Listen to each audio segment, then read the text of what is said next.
Hey guys, what's up? Sorry about that.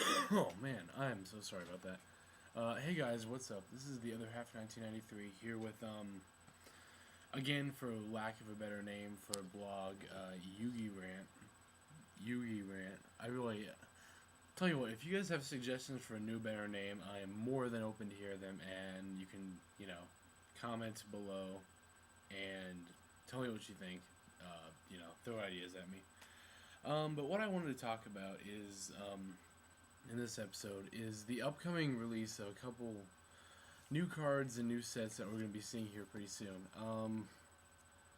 First and foremost, and probably the one that's going to have the most impact, is Hidden Arsenal, which is basically Dual Terminal 1, Japanese Dual Terminal 1. Now, there are three main cards that a lot of people are looking to get. Synchro Staples, as they've been called, and rightfully so. Bionic, Dragon of the Ice Boundary, I think, Allied Justice Castor, and Mistworm. Now, for those of you who have no idea what these cards do, Castor a lot of people should be familiar with. It was available in the the English dual terminals that were at Nationals, and I think at Gen Con. I don't think it. I don't know if they were at Gen Con or not. I could be wrong about that, but I know they're at Nationals. I saw them there, and Cassator is a pretty nice card. We can finally take Android and Gaia Knight if you're using that out of our extra decks, especially Android. I for one am glad to be rid of Android out of my extra deck. It's nice. I mean, I guess in time, or after time is called for the round, the plus 600 the interface could get you a win. That's about all Android is good for, though, to be honest. Anyway, enough about my bias against Magical Android.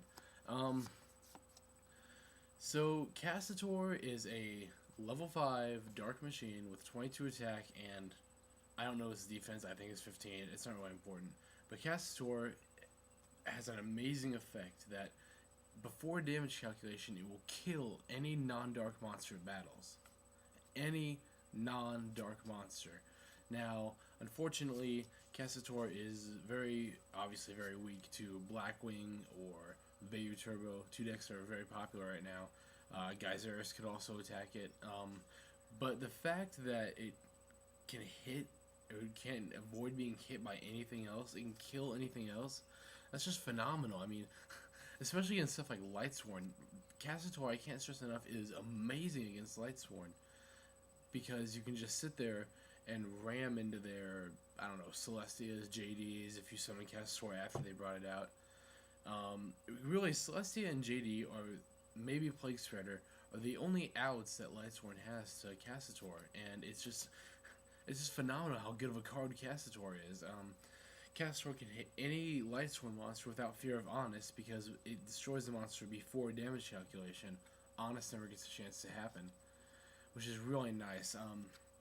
Like I said, I can't stress enough how good of a card Castor is, and how just phenomenal it is against the Lightsworn matchup.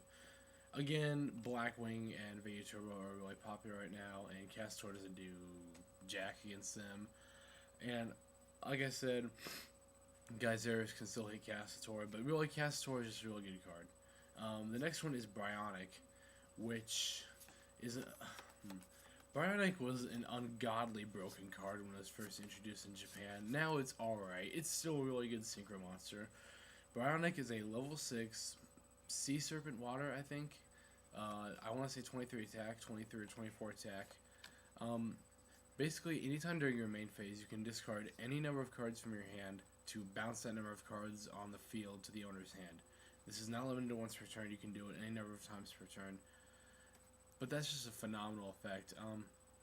Actually, something a lot of people don't seem to know, which is understandable for the US, but Synchro Cat originally did not start off as a Strike Fighter OTK deck and nothing more. Synchro Cat was originally designed to bring out Bionic and abuse Premature Burial with Arms Hole to get infinite loops with Premature Burial and infinite synchros. It's actually why Premature Burial was banned, was Bionic, and Bionic will be limited upon release because it's limited in Japan right now. But Bionic is just a a fantastic card, especially in a deck like Black Winger Vayu Turbo or even Lightsworn, where you can just pitch cards from your hand that you don't want, like maybe a Vayu or a Necro or I don't know, a target for Lumina, just something like that, and bounce that number of cards on the field. I mean, that's just an amazing effect. There's no way around it. Well, I don't know about amazing. Obviously, it was amazing when you could OTK, like, with Premature Burial. It was broken. Again, it was why Premature Burial was banned. But it's still a really good effect, even without Premature Burial. And the third and final card that people are looking forward to in Hidden Arsenal would be Mistswarm, which is a level 9 that can be summoned with any tuner or non-tuner.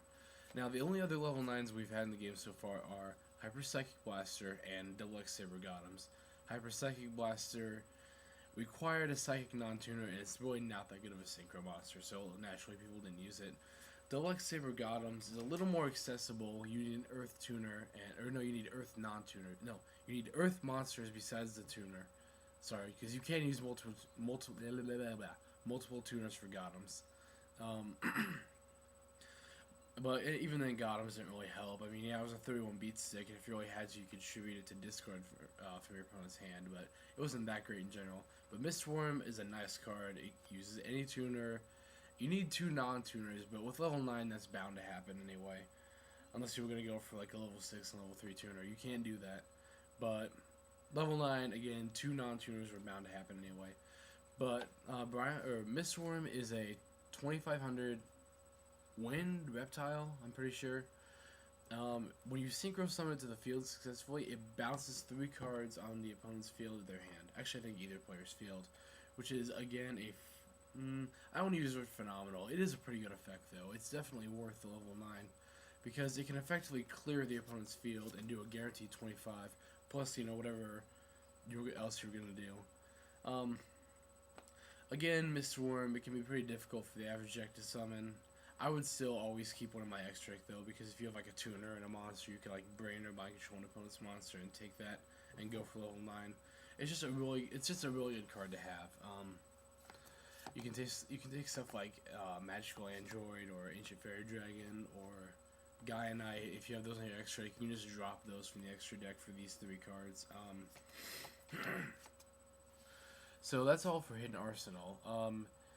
I don't want to get too much in depth of this because we don't know all the TCG exclusives or the OCG imports, but I also want to talk a little bit about Stardust Overdrive and what we can expect from that.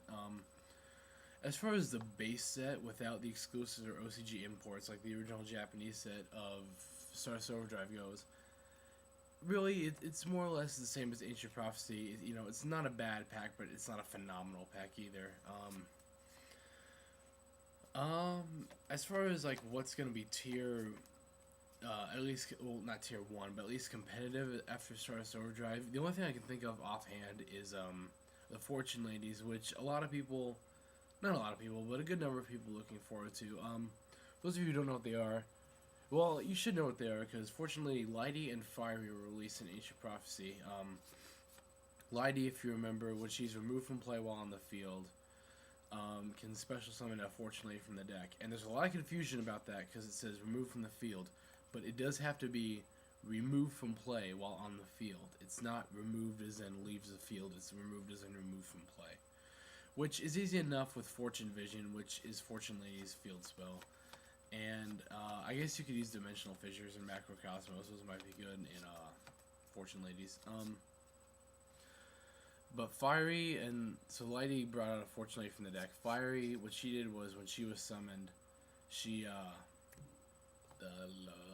when she's summoned by a Fortune Lady, she destroys a monster in the field and inflicts damage equal to its attack, which is okay, but it's kind of a specific summoning condition. Now there are 4 more Fortune Ladies you can look forward to in Stardust Overdrive. Darky, which is a level 5 that starts off at 2,000. And she has a really good effect. Like, she and Lighty are basically the core of the Fortune Lady deck. Basically, whenever Darky destroys a monster by battle, you can special summon a Fortune Lady from your graveyard, which kind of sucks, since Fortune Ladies do focus on remove from play. And actually, now that I think about it, I'm not 100% sure if Lighty has to be removed from play while on the field. It does have to be face up on the field, whether removed from play or just leaves play. I'll have to look that up, and I'll annotate this video, I think, when I figure that out. But anyway, but Darky is pretty good. If she kills a monster in battle, you know, bring it fortunately back from the graveyard. Watery is also pretty good too. If she's special summoned, while you have another fortunately besides Watery on the field, you can draw 2 cards, which it's always nice to have draw support. Windy when she's normal summoned, destroys a spell or trap in the field for every fortunately you control, which again is a really nice effect. I think Watery has 900 attack and Windy has 1200 attack when they start off. And then Earthy starts off at 24, and she inflicts 400 whenever she does or levels up. I'm running out of time here. I'm actually going to add like a 2.5 and continue talking about Stardust Overdrive, so I'll add that along with this video. But for now, I guess peace out, guys. With F1993, blah, blah, blah. I'll see you next time.